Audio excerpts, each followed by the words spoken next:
Hi and welcome to Creating Cadence, a podcast for life and work in motion, where we explore how to work well and live well at a cadence that's more sustainable for us, despite this fast-paced world we live in. I'm your host, Mish Bondizio, and I help high achievers, creative thinkers, and purpose-led business owners working at the frontiers of making impactful change to help activate their potential and transform their approach to life, work, and business. And the aim of the podcast is to champion fresh ideas around creativity, culture, innovation, productivity, sustainability, well-being, and the future of work.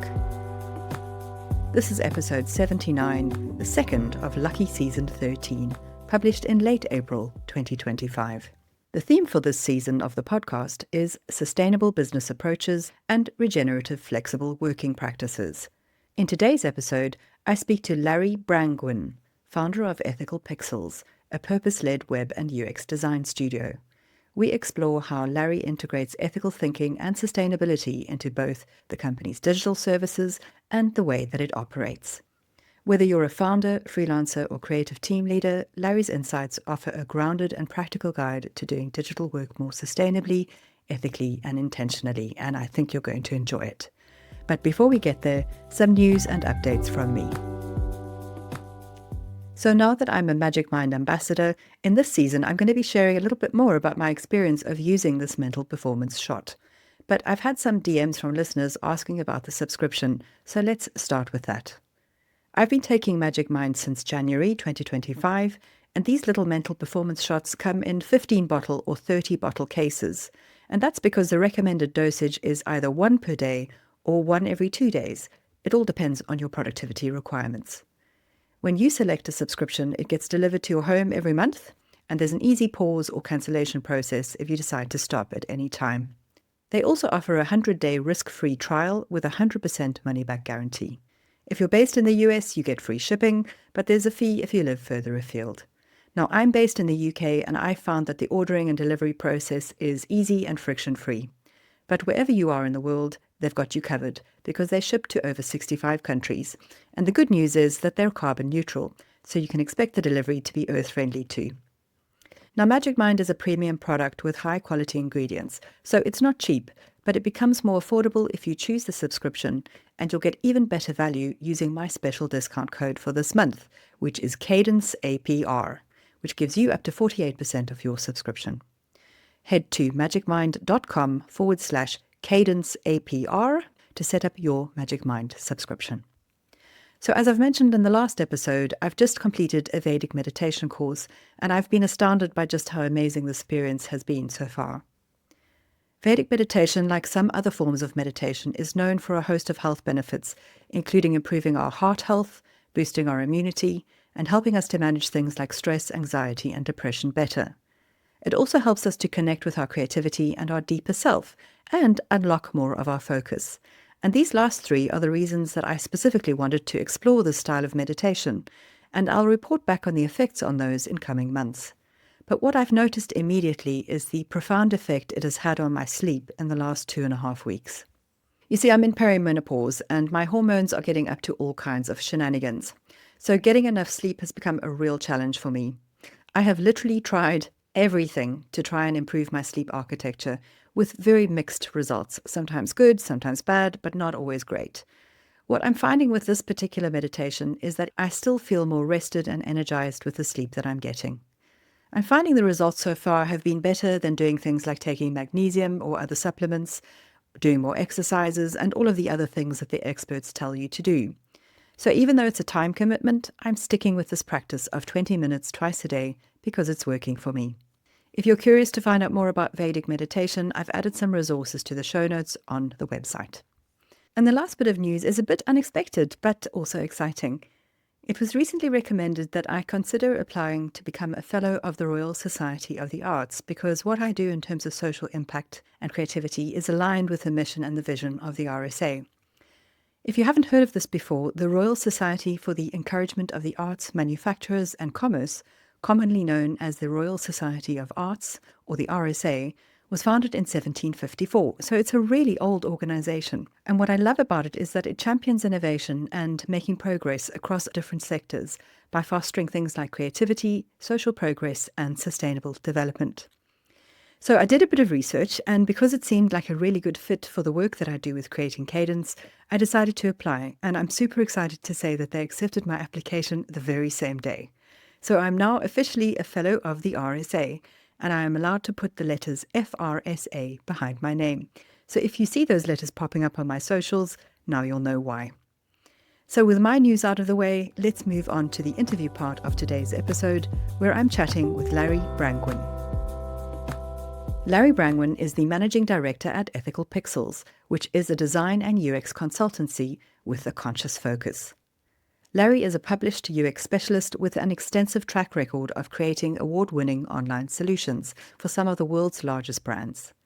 He runs operations at Ethical Pixels and firmly believes in the positive potential of technology to make our lives better. Outside of work, Larry also enjoys hiking and photography, and he has a bit of an unusual hobby, which is bookbinding. In this episode, we explore ethical tech choices, green hosting, and sustainable web design, flexible working, healthy work habits, and fair pay practices, as well as deep work and digital boundaries, and how to grow a values-led business intentionally without compromising on your purpose or burning out. Larry also mentions loads of helpful resources, and I've linked to those in the show notes, so don't forget to check them out on the podcast page at creatingcadence.co. I loved everything about this conversation with Larry, and I know that you'll find it interesting and helpful. So if you're ready, let's dive straight in. So welcome, Larry. It's lovely to have you on the show, and I'm looking forward to our conversation. Thank you very much. It's great to be here. So a quick recap on how we first met. We are both members of the same co-working space, Society One in Preston. And although we'd crossed paths a few times, we didn't really know each other until I heard you speak as part of a panel discussion earlier this year. And that was a talk about sustainability in tech for the monthly Preston Tech Connection session, which is an event hosted at Society One and sponsored by Neon Mountain. It was only then, though, that I discovered how deeply focused you and your company are on sustainable and ethical digital and web design practices, and that you also embrace a hybrid working model as part of your core business values.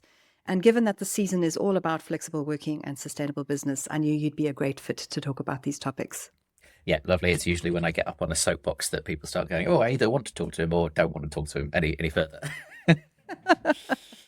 So I'm really interested to find out more about how you approach these elements in your business and also to learn more about these core values that drive you. But before we get there, let's find out more about you. Tell us about your current life and work context. Where do you find yourself at the present moment? Right, so I'm the managing director of Ethical Pixels, this business I founded 6 years ago, and we describe it as an award-winning website and user experience consultancy that creates amazing online experiences with an ethical focus, specifically as you mentioned.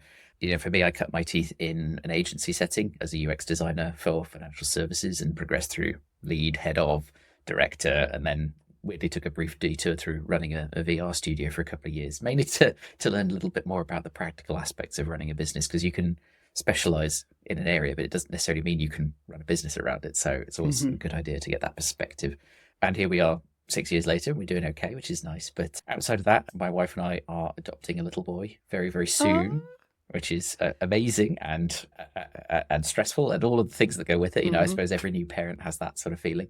You know, in a work context, unfortunately, that means that I'm facing the mental challenge of stepping back from the day-to-day of the business for a little while, which, you know, as a self-confessed control freak or recovering control freak is quite difficult, but it's an unnatural place to be letting go of the reins to that extent. But it's still it's another interesting challenge in the journey.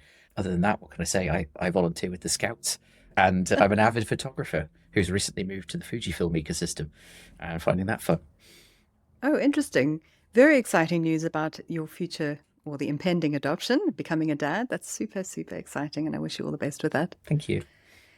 All right. So I always ask my guests to share a little bit about their well-being and productivity practices, because this is what supports us to be better in how we work. And these are basically the habits and activities that people engage in to support themselves better.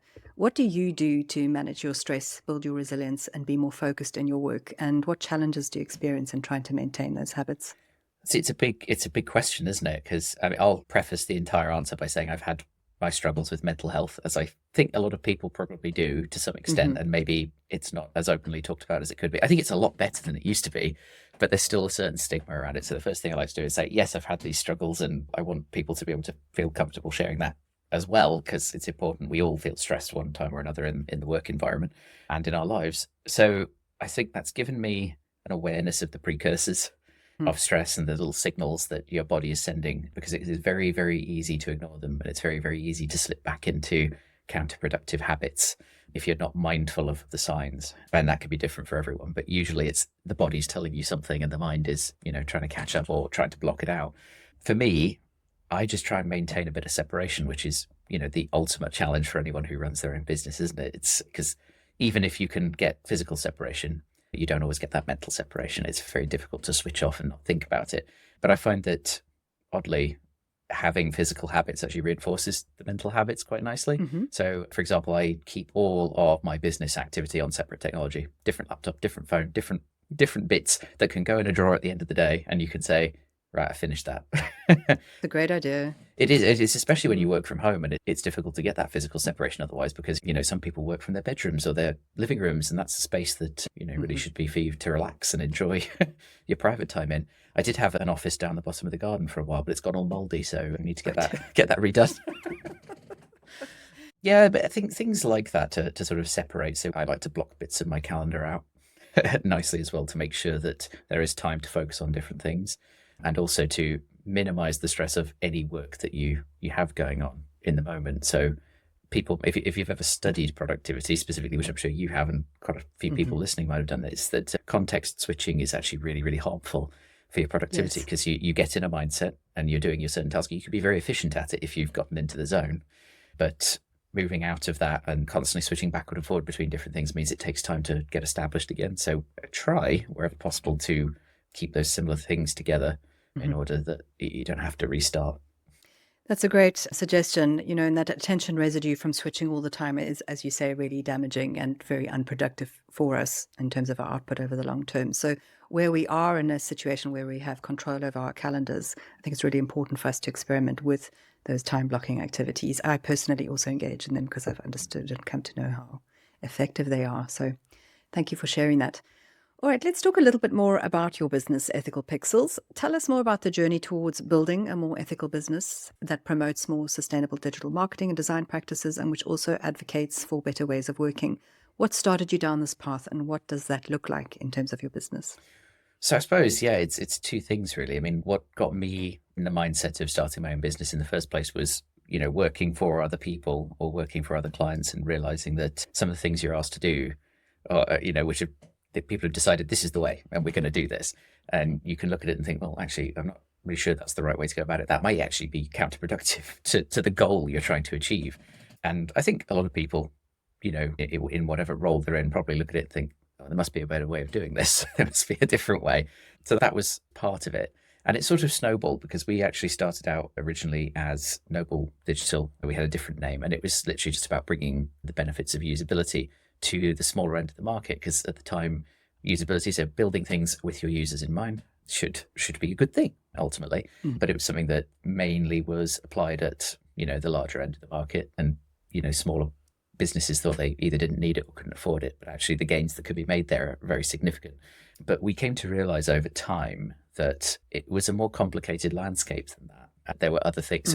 So we started off with this idea about usability, but actually it turned out to be one very small part of a bigger equation in terms of, as you say, digital marketing or technology sustainability or technology sourcing. This is now very recently become a very big topic, the idea of where does your technology solution come from, and who are the people who own it, and what happens to the data. So it sort of started branching out into more of a statement about how we wanted to operate. And then we had to sort of sit down and define what those ethical principles were going to be. So things like positivity, we want to see technology used for good, which makes a lot of sense. Sustainability, both inside and outside our business, and I suppose that's a big topic we can expand upon.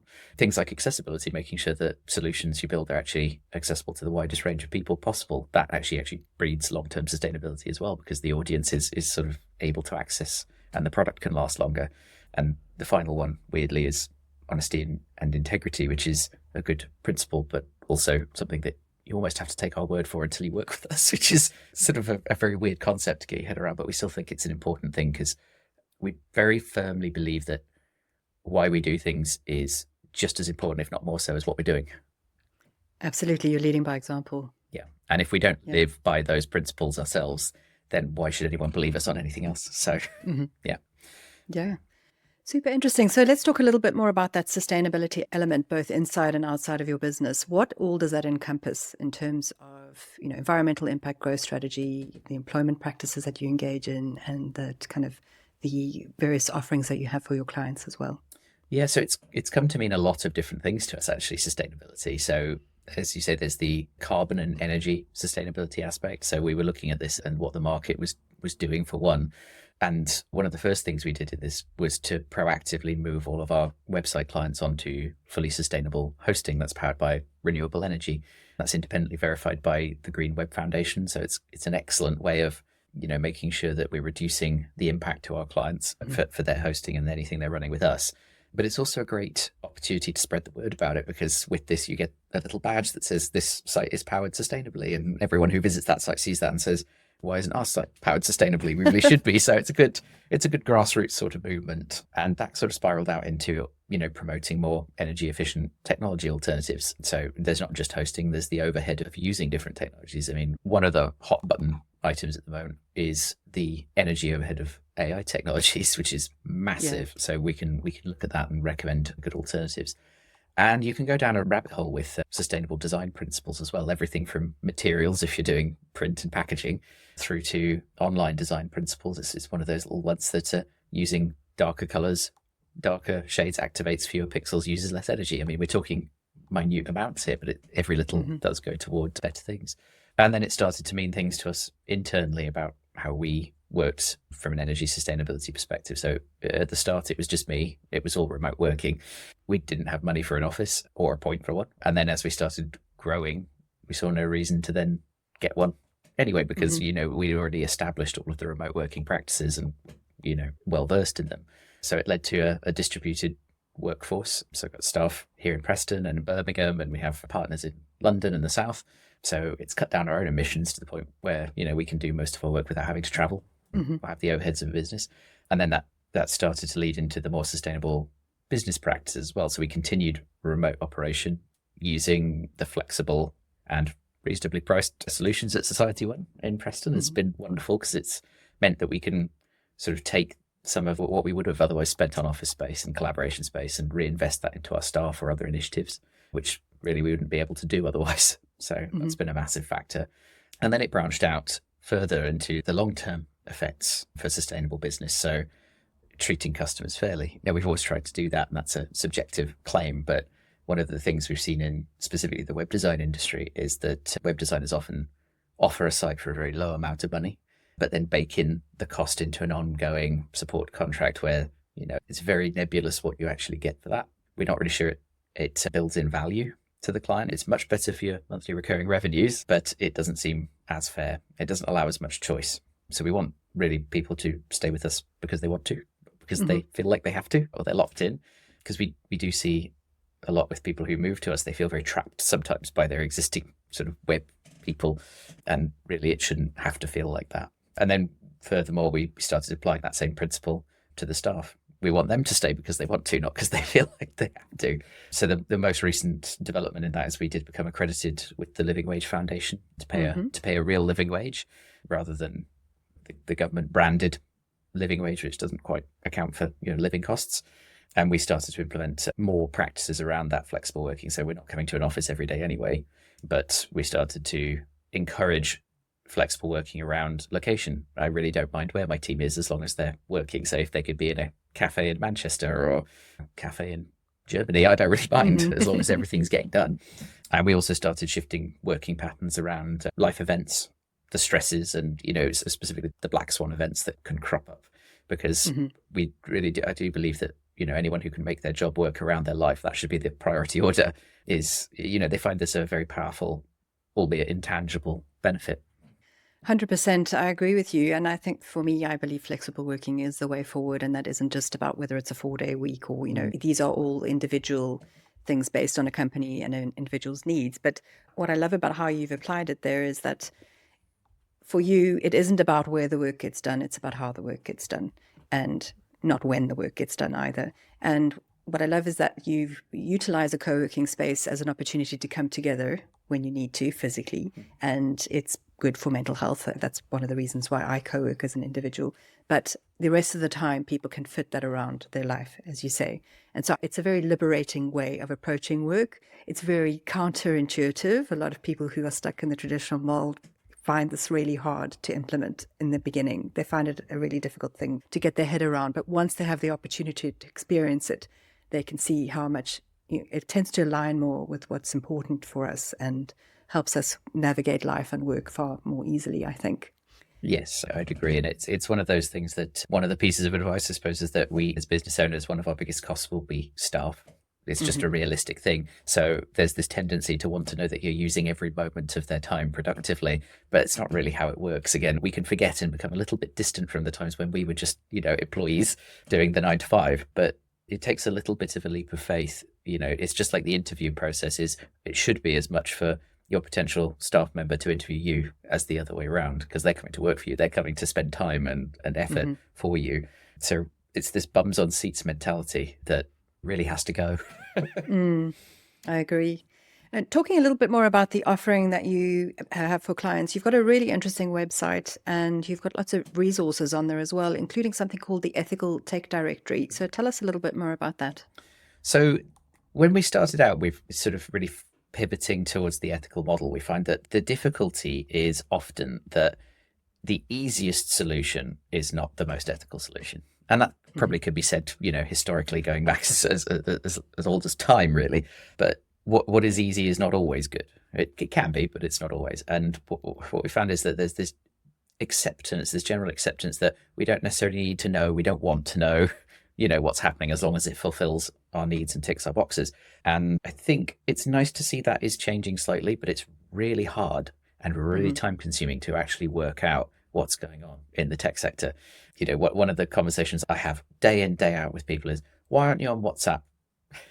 And then trying to explain to them that WhatsApp's owned by Meta and Facebook, that whole conglomerate. And actually there's, problems with this because of how the data can be used and interpreted. And to be fair, understandably, it's a big headache, a bit too much of a headache for people.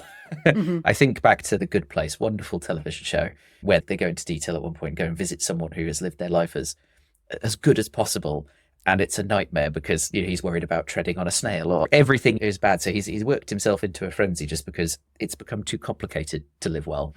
So the tech directory and a lot of the offering and research we've done has been born out of trying to raise a little bit of awareness about this and to make it easier for people to actually understand these concepts, to say, here's an alternative, here's a viable alternative. We've done the work, we've tested it, and this is why it's good, and why it's better than the alternative. Because, on the one hand, it's efficiency. I was having the same conversation day in, day out. So it's easier to have a resource you could send someone to.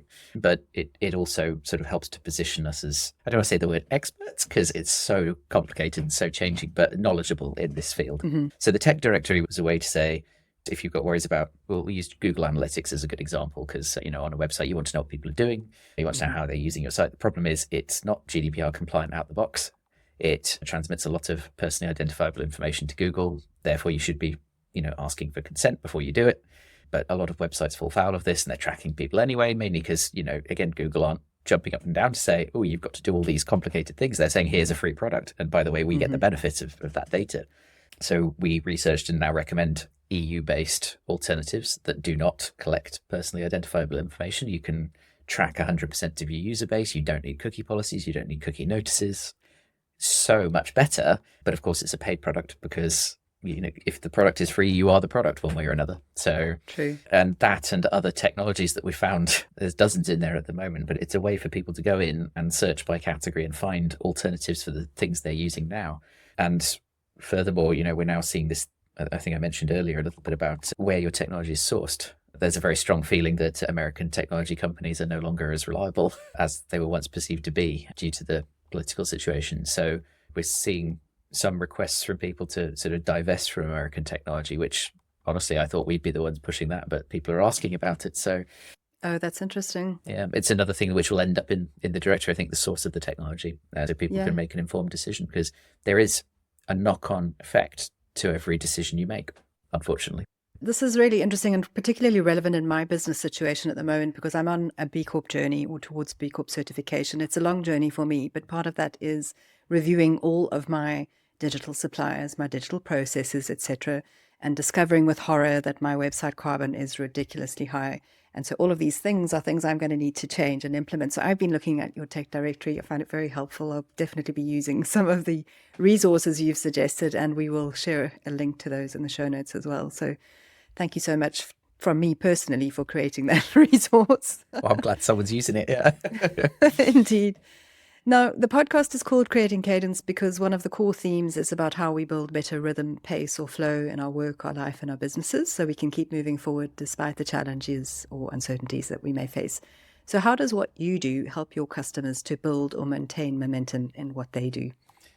So I think the key thing that we do is we don't take anything at face value. We do more than just accept the brief and building a solution. We actually like to take a step back from it, and there's two sides we can challenge based on our knowledge of the market. I mean, I think I said earlier, sometimes people set out with the goal in mind. They know what they want to achieve, and they've also decided how they want to achieve it, which could be a good idea, but often it's taking a look at how the rest of the market operates and saying, I want to do what they're doing, without actually thinking about whether that's going to have the desired effect or even a counterproductive effect.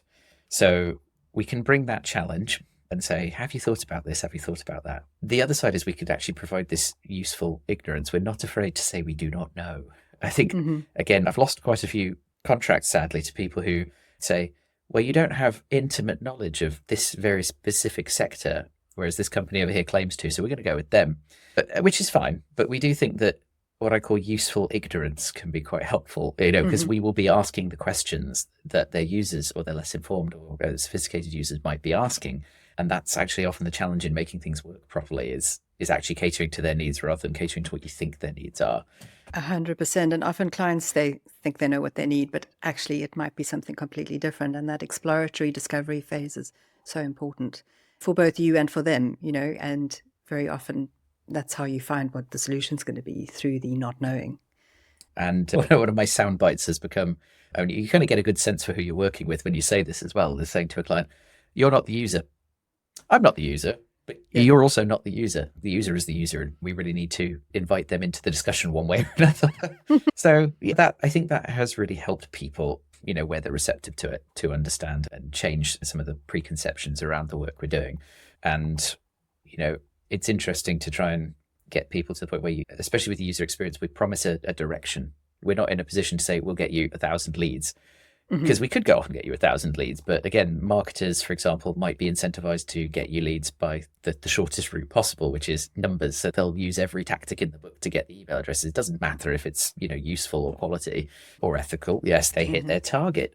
Whereas, we sort of follow this. If you do these things, you should see an upward trend. But anyone who's promising you numbers is probably lying to you, to be honest.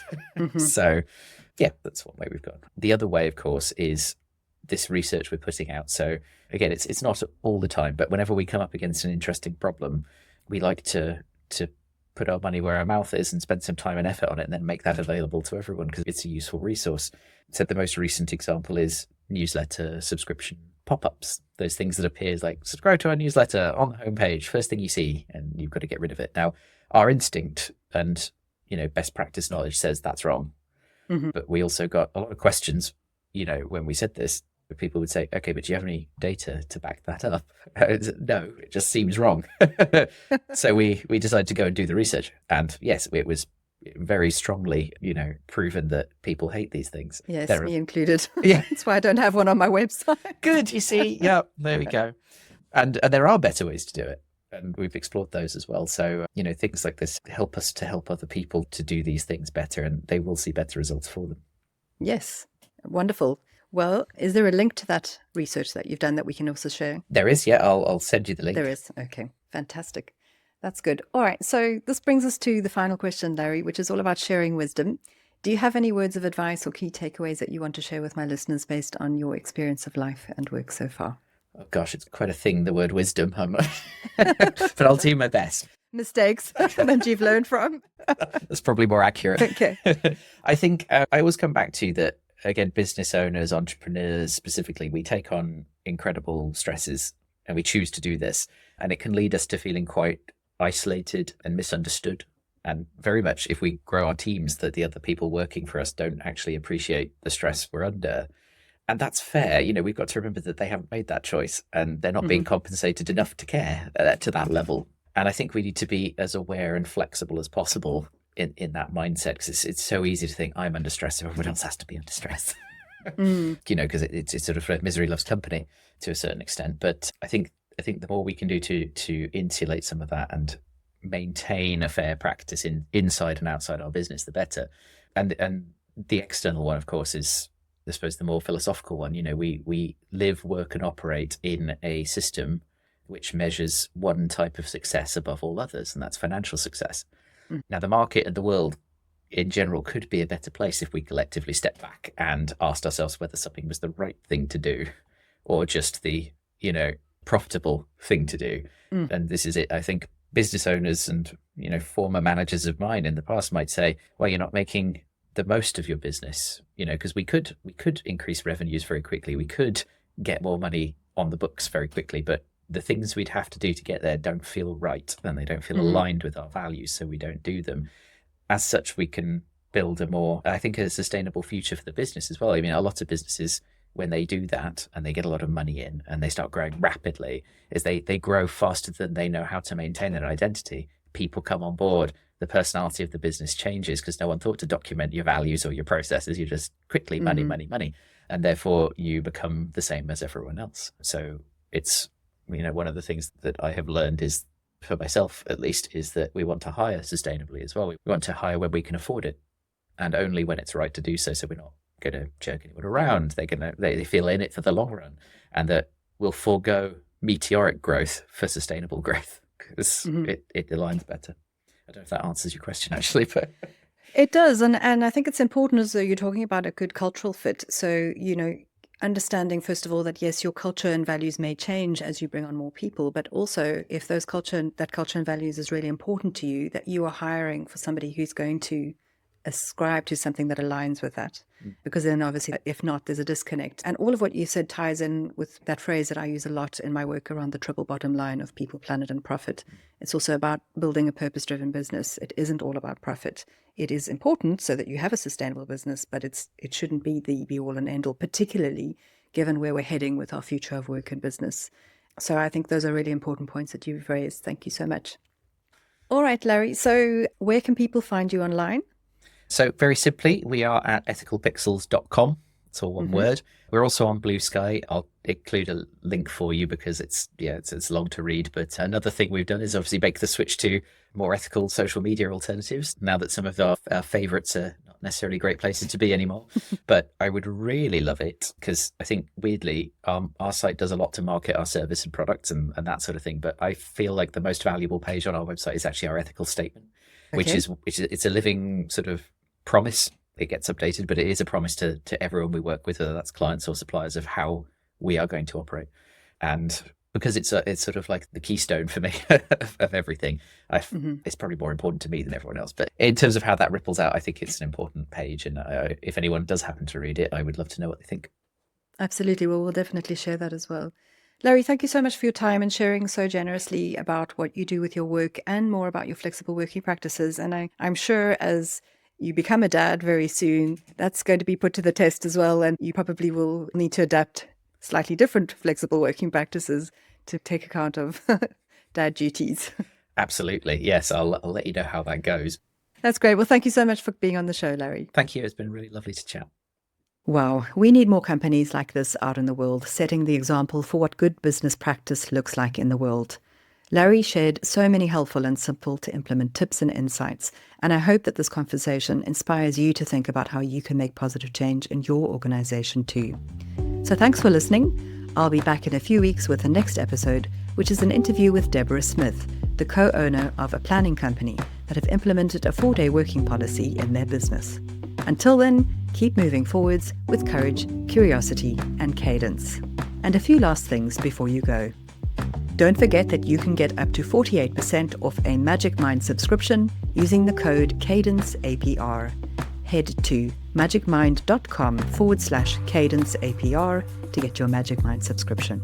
If you like the show, please share the love by rating it where you listen to it and telling all your friends. You can find out more about what I do at creatingcadence.co, and you can buy my book at thecadenceeffect.com. If you're interested in being a sponsor for the podcast and you have a product or service that aligns with the ethos of Creating Cadence, intentional productivity, sustainable business, or regenerative working practices, then drop us a line at hello@creatingcadence.co so we can have a chat. The podcast is hosted on Acast and available wherever you listen to your pods, including YouTube. It's edited on Descript, and the current groovy podcast music track is 184 by Skittle from Blue Dot Sessions. So until next time, bye for now.